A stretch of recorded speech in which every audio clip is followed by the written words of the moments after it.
जय श्री राम। नमस्कार। प्रिय सिंह राशि वाले जातकों, शनिदेव कर्म फलदाता और दंडा अधिकारी 40 दिनों तक अस्त रहेंगे और सिंह राशि पर इसका बड़ा गहरा प्रभाव पड़ेगा। क्यों इसका प्रभाव पड़ेगा? क्योंकि सिंह राशि वाले शनिदेव की ढैया से पीड़ित है। मतलब शनिदेव सिंह राशि को वर्तमान में पीड़ा दे रहे हैं।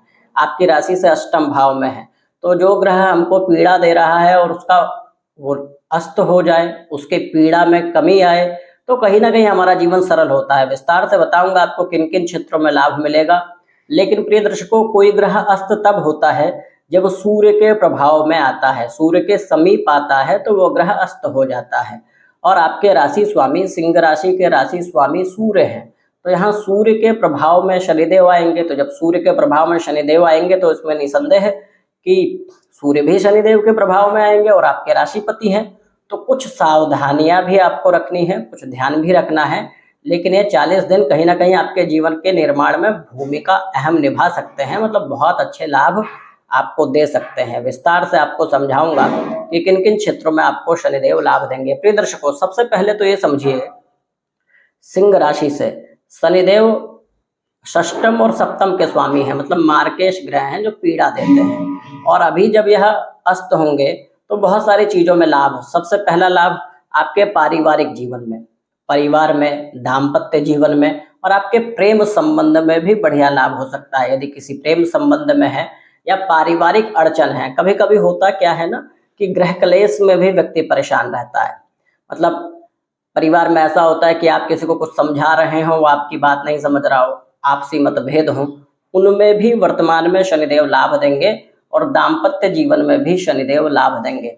सबसे बढ़िया बात यह है कि प्रिय दर्शकों, शनिदेव की ढैया क्या करती है कि व्यक्ति के गति को रोकती है। मतलब व्यक्ति जितनी मेहनत करता है, परिश्रम करता है, कहीं ना कहीं उसके परिश्रमों का उतना फल कभी कभी नहीं मिल पाता।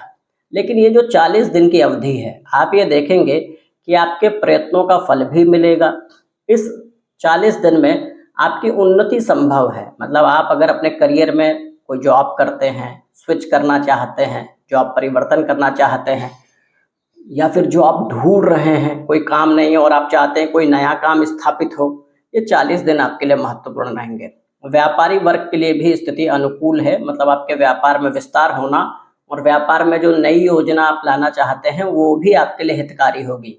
और शनिदेव की ढैया का जब प्रभाव कम होता है तो व्यक्ति को राहत मिलती है। मतलब कोई व्यक्ति रास्ते पे चल रहा हो, उसके सर पे बहुत भारी गठरी हो और कुछ समय तक के लिए वो गठरी जब वो उतारेगा तो वो समय उसके लिए राहत भरा रहेगा।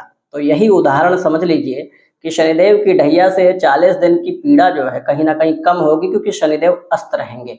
यहाँ शत्रुहंता योग भी बना रहे हैं। शनिदेव जब षष्टम भाव के स्वामी हैं और अष्टम भाव में जाएंगे, देखिए प्रिय दर्शकों, कभी कभी नेगेटिव चीज भी पॉजिटिव लाभ दे देती है। कभी कभी आप सोचते हैं कि इससे सारी चीज नेगेटिव ही होंगी, नकारात्मक ही होंगी, लेकिन कुछ कुछ क्षेत्रों में, कई मायनों में वो आपको लाभ भी देती हैं। यहाँ शनिदेव भले ही ढैया में है, परंतु षष्टम का स्वामी अष्टम में है।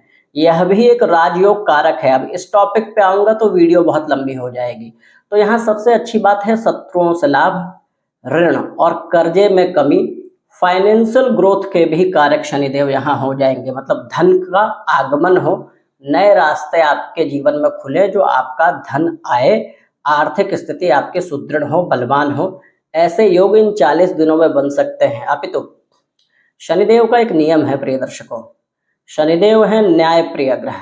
मतलब दंडाधिकारी की इनको पदवी प्राप्त है और ये कर्म फलदाता है। मतलब आप जैसा कर्म करते हैं तो कर्म का फल भी ये देंगे और कर्मों का दंड भी शनिदेव ही देते हैं। ये समझ लीजिए कि आपके गृह जनपद में एक कोर्ट में बैठा हुआ जज जो आपके लिए न्याय करता हो, बहुत महत्वपूर्ण ग्रह हो जाते हैं। इसीलिए एक नियम ध्यान दीजिए कि अपने जीवन में अनुशासन और नियम और कठिन मेहनत शनिदेव करवाते हैं। क्योंकि कहा गया है सकल पदार्थ यही जगमाही, कर्महीन जन पावत नाही। मतलब व्यक्ति को राजा भी बनना है तो उसके लिए कर्म करना पड़ेगा। व्यक्ति को अपने जीवन में कुछ भी करना है तो कर्म करना ही पड़ेगा। तो शनिदेव आपको चेताते हैं, बताते हैं कि कर्म निरंतर करते रहें, अनुशासित रहें और नियमबद्ध रहें। एक चीज का यहाँ ध्यान आपको देना है प्रिय दर्शकों, आपके राशिपति सूर्य हैं और शनि के प्रभाव में आएंगे। और हमने अभी ये बोला कि शनि सूर्य आपस में मैत्रीपूर्ण संबंध नहीं है। यहाँ एक लॉजिक समझिए, शनि सूर्य को अपना शत्रु मानते हैं, लेकिन सूर्य शनिदेव को अपना शत्रु नहीं मानते। तो सूर्य को परेशानी थोड़ी हो सकती है, मतलब ये अपने चिड़चिड़े व्यवहार से बच के रहिए। ये जो अवधि रहेगी इन 40 दिनों में, अपना दिमाग काम और कूल रखें, मतलब शांत रहें।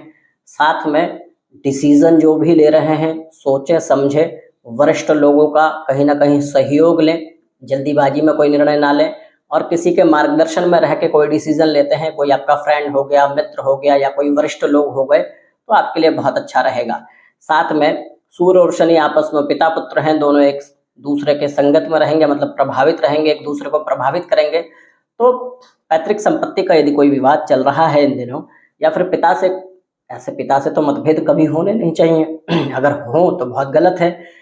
लेकिन इस अवधि में विशेष ध्यान दीजिए। होता कभी कभी यह है कि आप भी सही रहते हैं और दूसरे भी सही रहते हैं, लेकिन मानसिक मतभेद के कारण संबंधों में थोड़ा विच्छेद आता है। यह अवधि है आपस में प्रेम, पिता को सम्मान, उनकी बातों का अनुसरण करने का। मतलब कभी कभी हम बहुत ब्रिलियंट होते हैं, लेकिन जो हमारे बड़े लोग हमको बात समझाते हैं वो बाद में जाके हमें पता चलती है कि यह बात हमारे लिए एकदम एक्यूरेट थी, बिल्कुल ठीक थी। इसलिए अपने वरिष्ठ लोगों से अच्छा संबंध रखें और पिता से विशेष रूप से अच्छे संबंध रखें। प्रिय दर्शकों, शनि संबंधित उपाय आपको इस अवधि में करने चाहिए। क्या करने चाहिए? शनि के दान, जैसे काले तिल के दान कर देना, यह आपके लिए सबसे अच्छा है। सरसों के तेल के दान से भी शनिदेव बलवान होते हैं। और गोधूली में, अर्थात जो संध्या का समय होता है, इसमें शनिदेव की पूजा करना, शमी के वृक्ष की पूजा करना, और पीपल के वृक्ष पर तेल का दिया जलाकर और शनिदेव के मंत्रों का जप करने से शनिदेव सकारात्मक फल आपको देते हैं। प्रिय दर्शकों, यह हमारा ज्योतिषीय आध्यात्मिक चैनल है। आप हमारे चैनल को जरूर सब्सक्राइब करें, वीडियो को लाइक करें, शेयर एवं कमेंट अपनी प्रतिक्रिया जरूर दें। और किसी भी ज्योतिषीय जानकारी के लिए आप दिए गए नंबर पर संपर्क कर सकते हैं। अपने जन्म कुंडली का विस्तृत अध्ययन आप करवा सकते हैं। अभी के लिए धन्यवाद।